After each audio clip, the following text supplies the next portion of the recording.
قربانی کتنے دن کر سکتے ہیں، یعنی قربانی کے ایام کتنے ہیں؟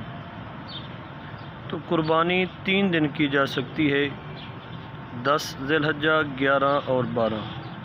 ان کو ایام نہر بھی کہتے ہیں۔ تو ان 3 دنوں میں قربانی آپ کر سکتے ہیں، 10 کو بھی کر سکتے ہیں، 11 کو بھی کر سکتے ہیں اور 12 کو بھی کر سکتے ہیں۔ لیکن ثواب کی حیثیت سے افضل جو ہے وہ 10ویں کو ہے، پھر 11ویں کو اور پھر 12ویں کو۔ تو اس میں یہ بھی مسئلہ یاد رکھیں کہ قربانی واجب ہونے یا نہ ہونے ان 3 دنوں کا ہی خیال رکھا جائے گا۔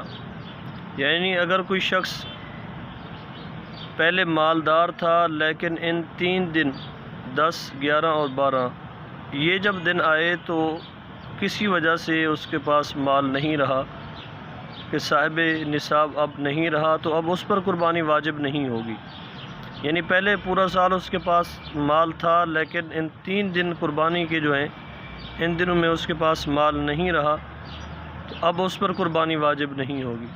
اسی طرح اگر کوئی بندہ شرعی فقیر تھا جس کے پاس نصاب نہیں تھا، اگر وہ ان 3 دنوں کے اندر اس کے پاس اتنا مال آ جاتا ہے کہ وہ مالک نصاب کہلاتا ہے، تو اس پر قربانی واجب ہوگی، وہ چاہے 10ویں کو مال آ جائے، 11ویں کو یا 12ویں کو۔